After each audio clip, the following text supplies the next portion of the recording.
bạn tranh mà nôm đôi như bài á sẵn vào định là niềng smile ra một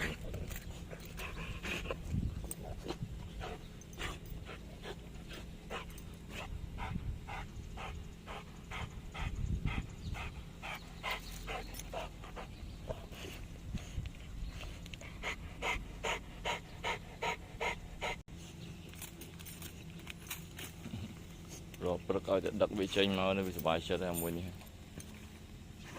chất đi là niềng smile để thay vì bài chết bia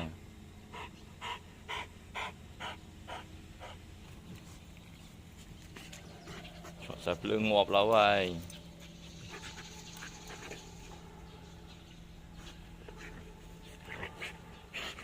rồi rất đặc biệt tranh đào buồn đọc một tí vậy nhưng đây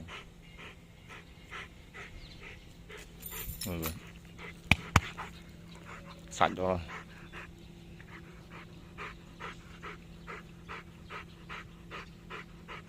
sao vào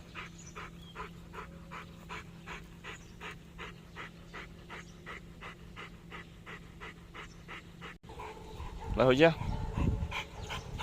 có gì tiền của bà lại vậy lại hồi chưa sao vào hồi chưa để stop chân nha mọi người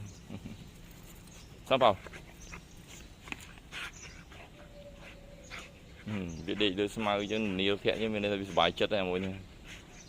subscribe kênh chân